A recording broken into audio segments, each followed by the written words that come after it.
Hi and welcome to the Unquendor Guitars workshop. My name is Daniel and in this video I'm going to show you how to route the perfect truss rod channel. Of course, to route a truss rod channel we're going to need a router, a truss rod and a neck blank, and of course some kind of guide or jig to help you keep the router in a straight line when routing the channel. And I'm using a jig like this, and let's start by making this jig. To make the jig I'm going to use the following. I already pre-cut a sheet of multiply, 12mm thick multiply. You can use 15, but I wouldn't go any thicker than that. It's 80 centimeters long or 800 millimeters long and 22 centimeters wide or 220 millimeters wide. I'm also going to need some aluminum angled pieces, 2 meters long, and one is 30 millimeters by 30 millimeters, 2 millimeters thick, and the other one, the actual guide rail for the jig, is an uneven piece. It's 25 millimeters wide, 15 high, and only 1 millimeter thick. Again, a length of 2 meters. And to bolt it all together I'm going to use a couple of hexagon M8 bolts. First thing I'm going to do is cut out the routing area from the piece of plywood. Of course, first start by marking out a temporary center line of our jig.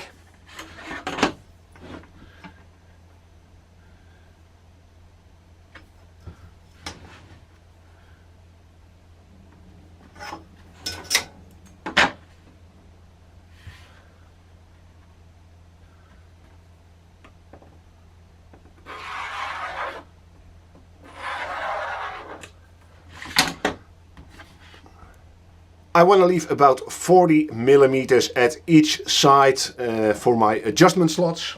So I'm going to mark off 40 millimeters.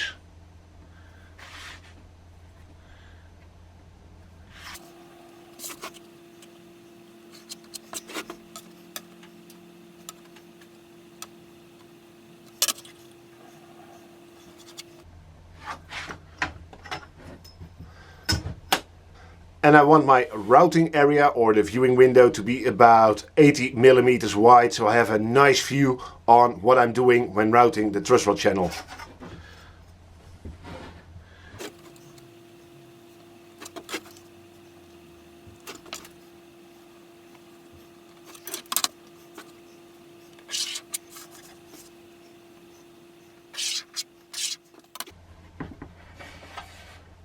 With the window marked, it's now time to cut it from the sheet of plywood, and I'm going to drill 4 holes in each corner and use a jigsaw to cut it out.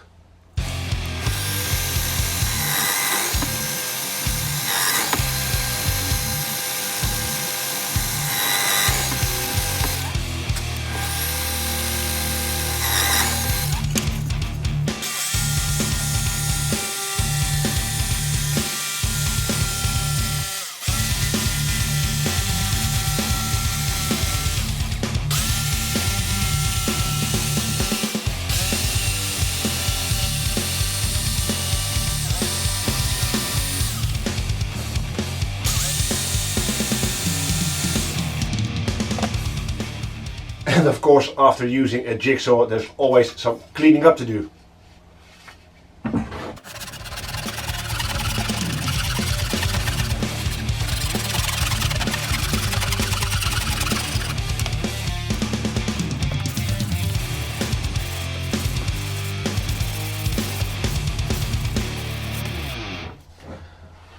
So the hole is cut, and I know I could have used a router or my router table to create this hole more neatly, but yeah, this is meant to be a beginner friendly tutorial, so I opted to use my jigsaw. Now it's time to add the slots at the ends of this jig. I want my slots to be in the center of this 40 millimeter leftover piece of the jig, so I'm going to mark the center at 20 millimeters.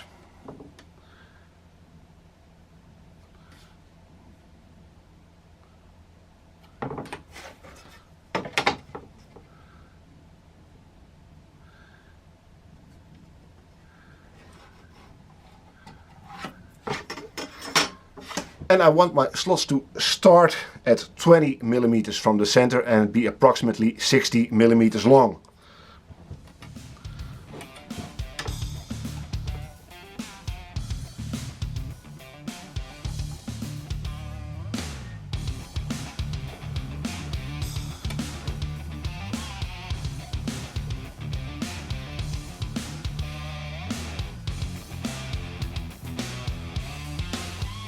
I want these slots to be 8 millimeters wide, so I'm going to drill an 8 millimeter hole at each end of the slot, and I'm going to use my router table and a fence to route a nice and straight slot, but of course you can also use a jigsaw to cut in between those two drilled holes and use a file and a rasp to clean up your cut.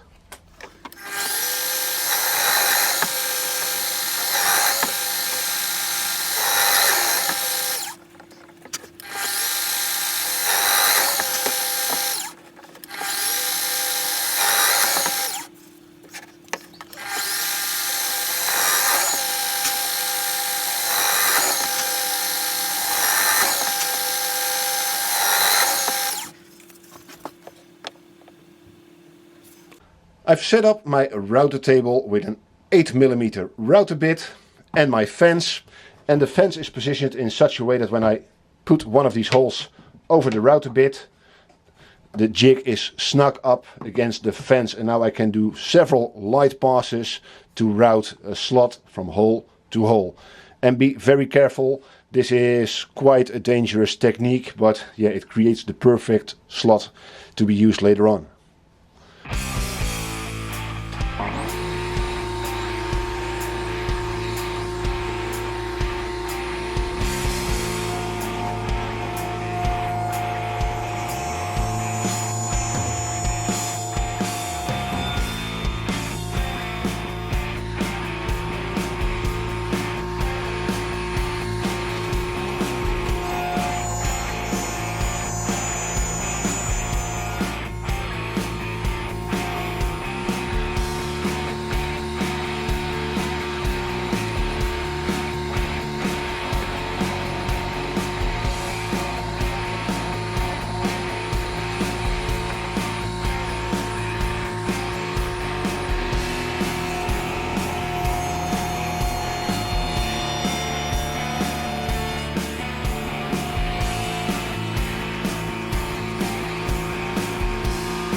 Nicely routed slots. With the slots done in the base of our jig, it's time to make the guide rails for the router, and I'm going to use the uneven piece of angled aluminum, and I'm going to first cut it to the same length as the hole we just made, in my case 72 centimeters.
After cutting the aluminum to length, it's time to drill some holes for the screws.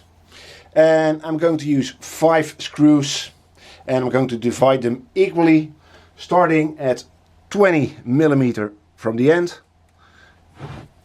on each side.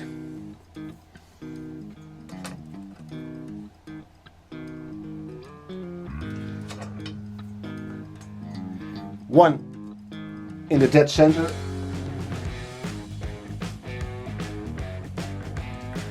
And divide this in half again.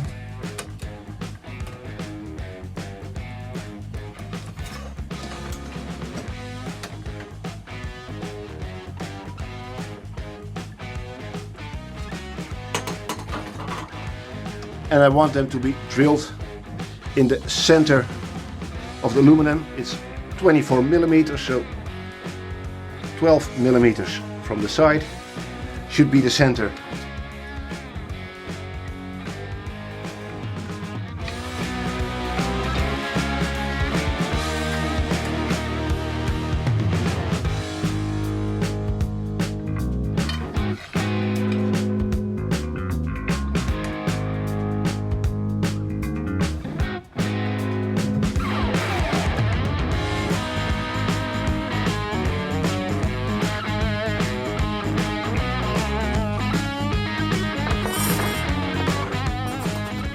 And of course, use a center punch to mark the center of the holes.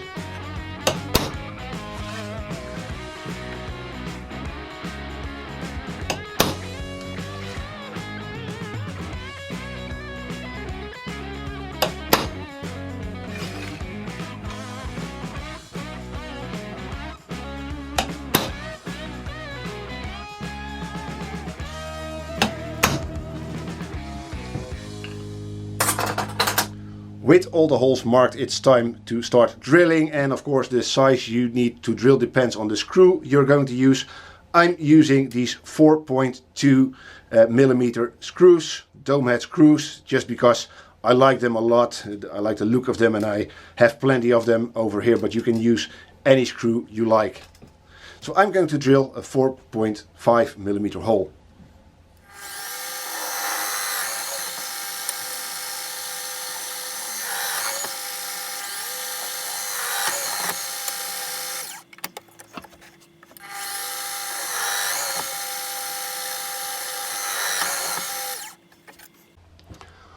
With the guide rails prepared, it's time to mount them to our jig, and to get the correct spacing you need to measure the base of your router.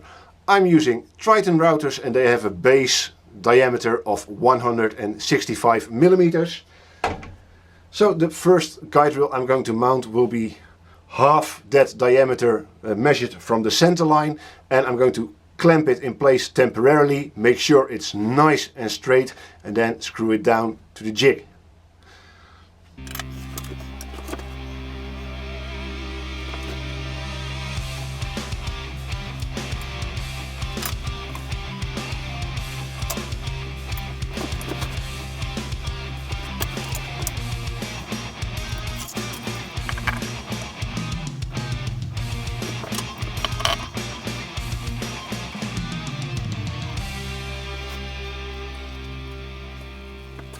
You want your guide rails to be as straight as humanly possible, and angled pieces should be fairly straight, but I use a straight edge just to make sure, and add an additional clamp in the center to make absolutely sure my guide rails are as straight as I can get them.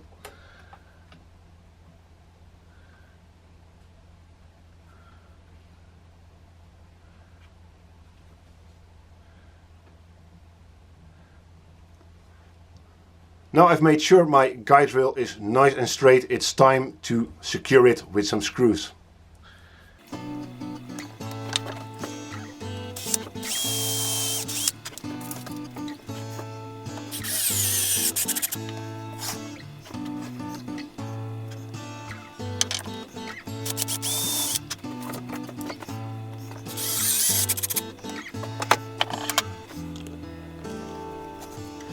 Make absolutely sure and keep checking that your first guide rail is as straight as you can get it.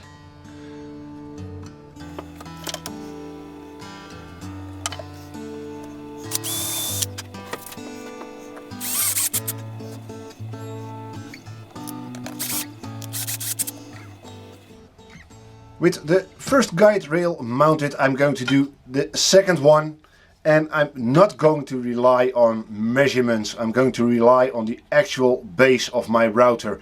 And I'm in luck. I have two Triton routers, one of which is in my router table. So I have a spare base, which I can use as a guide to mount the second rail. Of course, if you don't have your spare or separate base of a router, you can use your actual router as a guide as well, and this way you always know you have the correct spacing. You don't want any sideways movement on your router. It has to be a snug fit, but not too tight that it's almost impossible to move your router when routing the Truss Rod channel. But yeah, you don't want any play sideways as well, or at least as little as possible. But I'm going to use my separate base for now because it's easier for you guys to see, and I'm going to start in the middle of my guide rail by positioning my router base and use a clamp to hold it in place.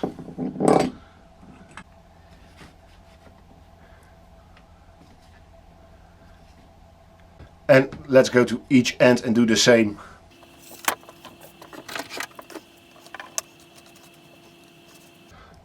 No sideways movement, and I can still move my base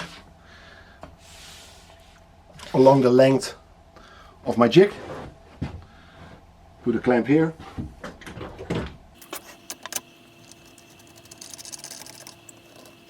There is a tiny bit of play right here at the end, so I'm going to tap the guide rail just a little.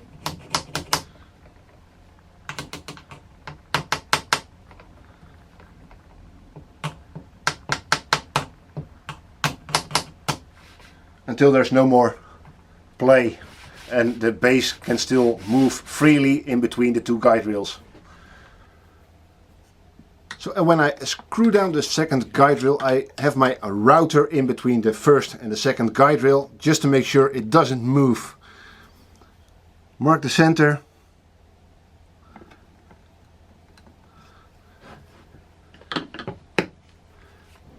Pre-drill the hole.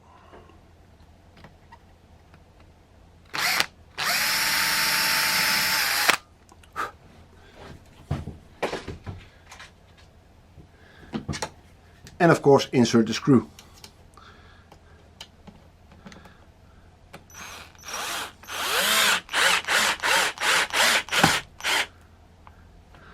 I'm not going to tighten it all the way down. I first do all 5 screws, move the router back and forth, and then tighten it all the way.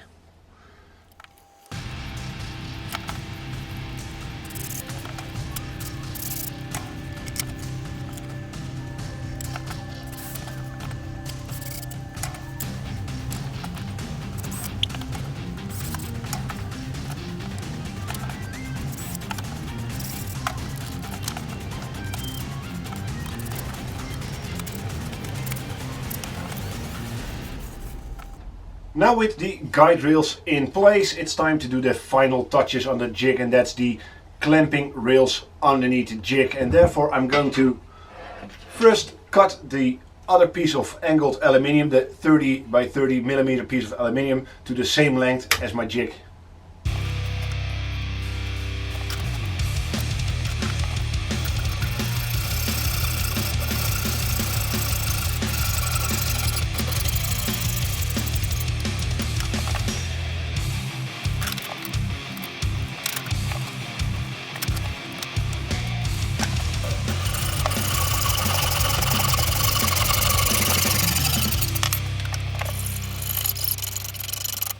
Next I need to drill a hole at the end of each of these rails, and the distance between these two holes is the same as the distance between the slots. In my case 760 millimeters or 76 centimeters, and I'm going to measure it from the center of these rails. So from the center, 38 to one side,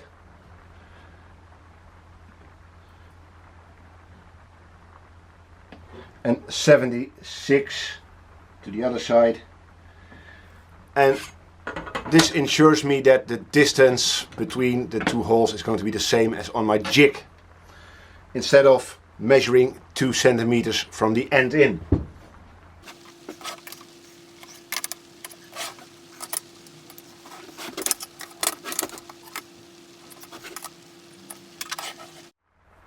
Now all I have to do is mark the center. The profile is 30 millimeters wide, so 15 is the center. Use a center punch to mark the position for the hole.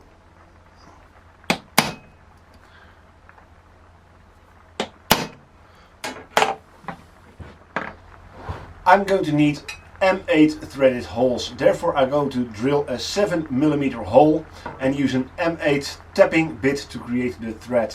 Now I know 7 millimeters isn't the correct size drill for creating M8 thread, but it's all I have, and aluminium is very soft, so I should be alright.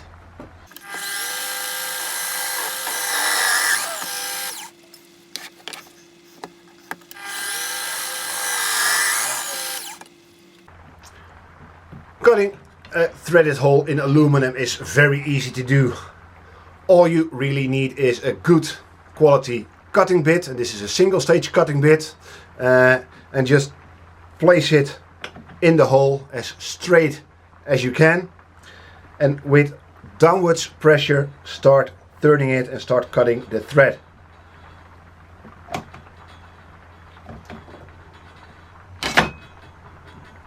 As soon as you notice the turning of the crank gets a bit tough and gets a bit harder, just turn it back for half a turn until you feel it cut away the piece of metal that's getting stuck in between your material and the cutting bit.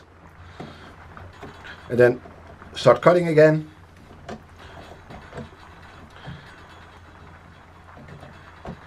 Turn it back for half a turn. Cut a bit further, back half a turn, and you can cut it all the way through. When using aluminum, you don't really need to use any cutting oil or cutting paste, but when you use iron angle pieces, you will need some cutting fluid or cutting paste to help you cut the thread in the material. When it goes real easy, you're done. Just twist it all the way back out again.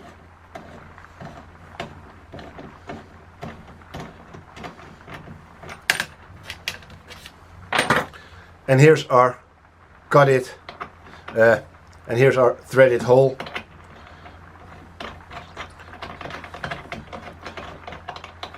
Perfect. Now with all the pieces ready, it's time to assemble the jig. Pretty straightforward. Just take the rails we just made and put them underneath the jig in this orientation, so with the horizontal bit pointing outwards. Just insert a bolt and assemble the jig.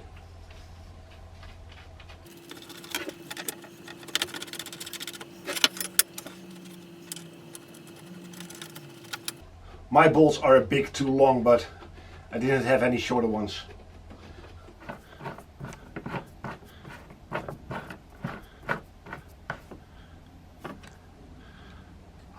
Now with the jig fully assembled, there's only one thing left to do, and that's to calibrate the center line on our jig. To calibrate the center line of our jig, we're going to need a piece of wood with a center line drawn on it, and I've taken a neck blank, but you can use a scrap piece of wood as long as it's nice and straight and has a flat surface. You're ready to go. So I've already drawn in a center line. And now I'm going to place the jig over my neck blank, loosen the bolts a little, and press the two bars underneath the jig, or the two rails underneath the jig, up against the neck blank, and loosely tighten the bolts. Same on the other side.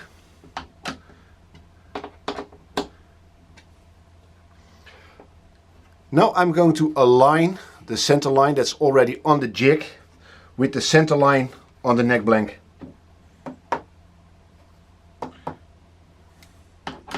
And tighten the two bolts.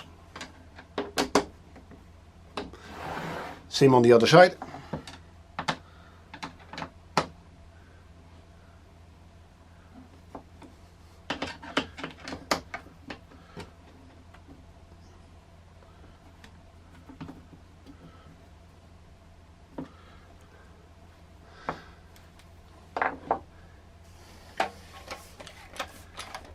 Next I'm going to take my router with a very small router bit, a 3mm router bit in my case, or close to 1/4 of an inch. And I'm going to place my router on the jig, close to the end. I keep adjusting the placement of the jig on the neck blank until the very tiny router bit is positioned dead center on the center line that's drawn on the neck blank. You can even check it a little bit better by just making a small little dent in the wood. Twist the router bit a bit by hand and keep making a small mark. If you're using scrap wood, you can also start your router and just make a small little mark with the router bit to see if you're dead center on the center line.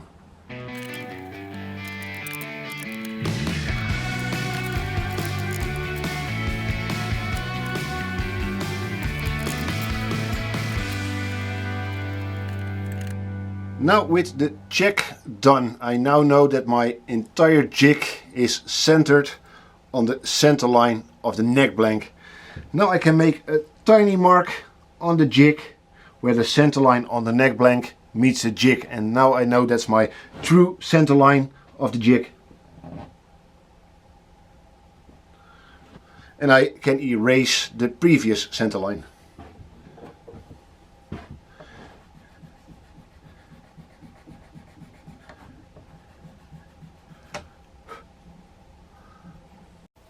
And I can use a small square to enhance the mark.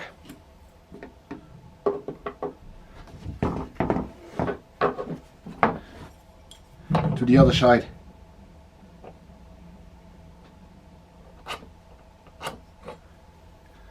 This is the correct center line. And to make the center line even more visible and a little easier to use, I'm going to mark it even better with my Japanese saw.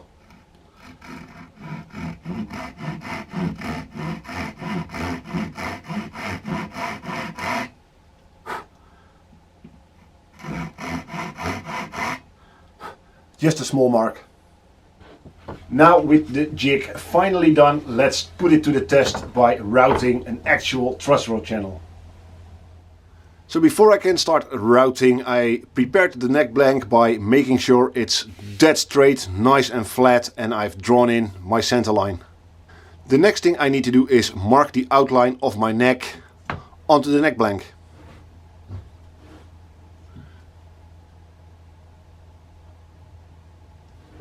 Make sure it's nice and centered.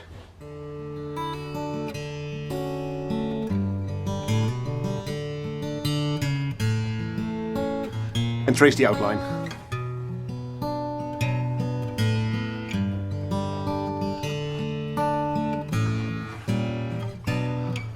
I'm also going to mark where the nut is going to be.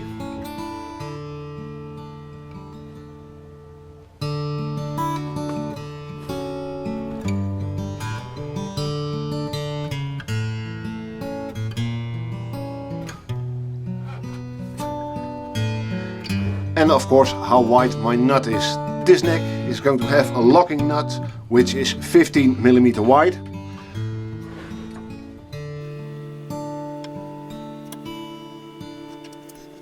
And now I can determine where I want my truss rod to go.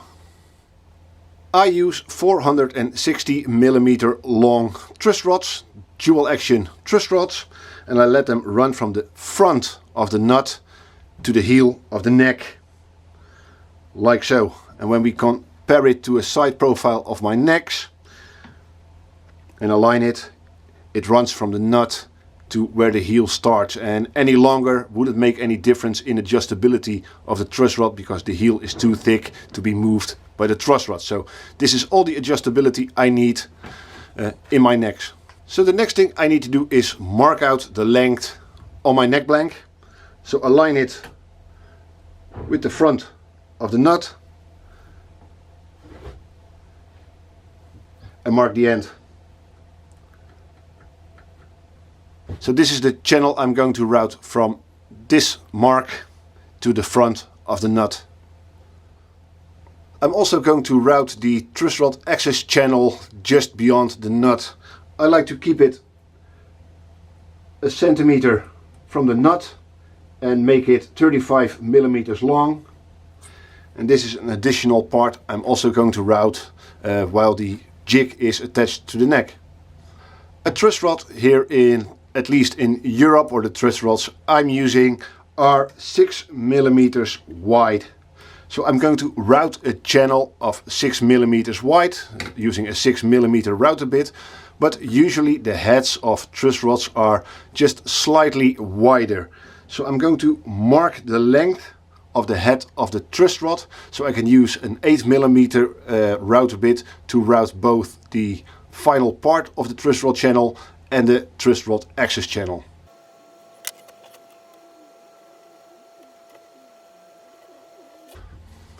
Now with everything marked, I'm going to attach the jig we just made. I have loosened the bolts of the guide rails underneath the jig so I can place it on the neck blank. To help me keep the neck jig in place when routing, I'm going to use some clamps on the sides to hold the guide rails underneath to the neck blank. And now I can slide the jig back and forward and align the jig with the center line of the neck blank.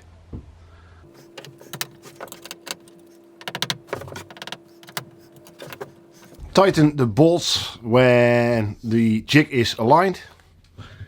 So I've installed a 6 millimeter router bit into my router, and I'm going to check the alignment of the jig one final time by just letting the router spin and just touch the neck blank real quick.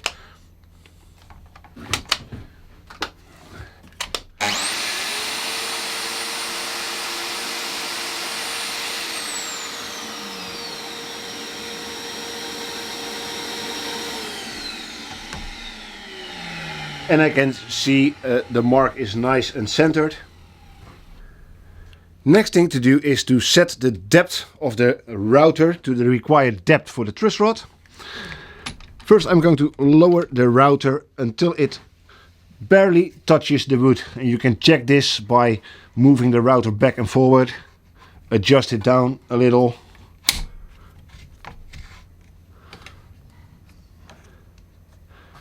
Until you feel it drag the router bit across the wood.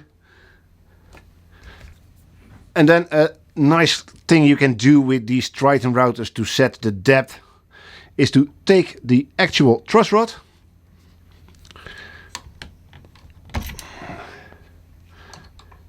and lower the depth stop on the Triton routers onto the truss rod itself. So in between the depth stop post, so to say, and the depth stop adjustment. So it fits in there not too tight. So this is perfect. Make sure it's nice and secured, and now you never route too deep. I'm going to hook up my shop vacuum. And now I can start routing. So I'm going to start routing up against the mark I made for the end of the truss rod. And at the moment the router isn't touching the wood. So I'm going to start the router and let it down very slowly and make a first shallow pass along the length of the truss rod.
So the first cut looks great, and now I can keep going back and forth, increasing the cutting depth with each pass just ever so slightly until I'm at the correct depth.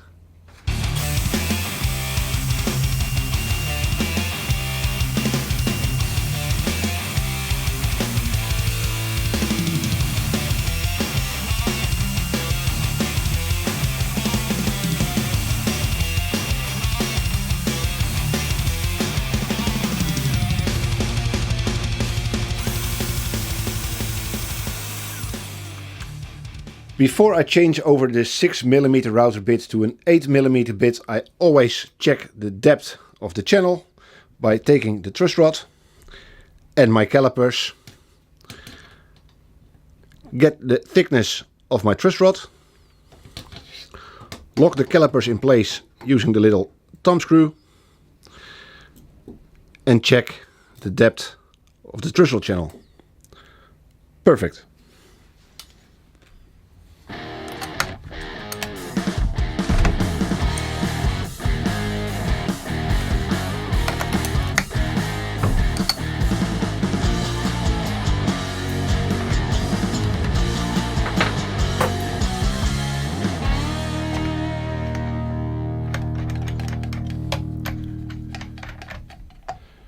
$8mm router bit.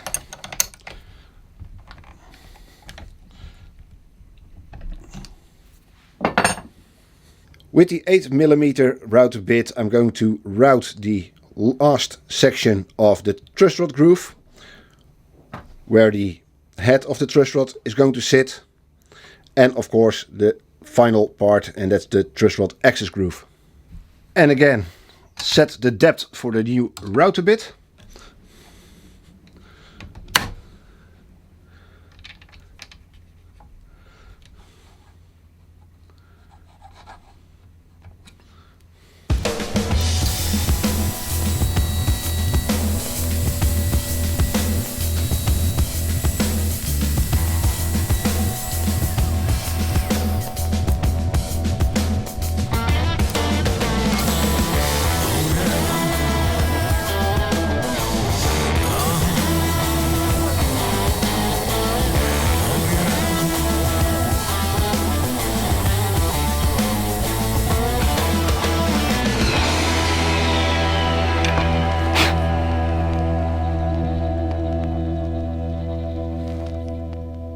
And here's the nicely routed truss rod channel.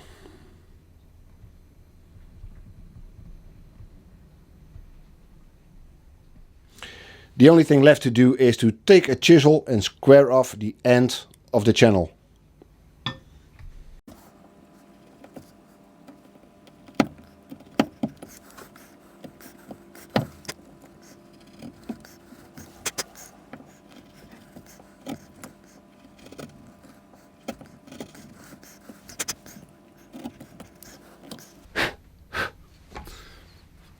And let's see how she fits.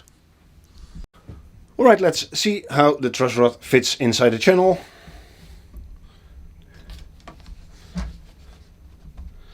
Nice and snug. Check if it doesn't protrude anywhere, if it's nice and flush with the neck blank. Which it is.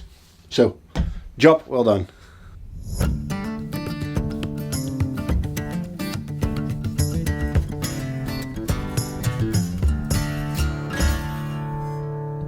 So with the truss rod channel routed and the truss rod fitting nicely, I'm done and I can remove the jig from the neck blank.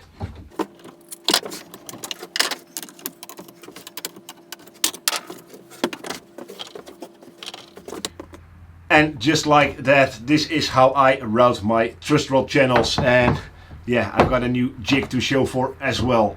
I hope you got some useful information and you liked this video, and if you did, yeah, let me know in the comment section down below, or of course by hitting that like button. It really helps out this channel a lot. If you're new to my channel and you happen to like what you've seen, please consider subscribing and hitting that notification bell so you get notified when I upload something new. Speaking of new uploads, of course I hope to see you all in the next video, but until then, have a nice week.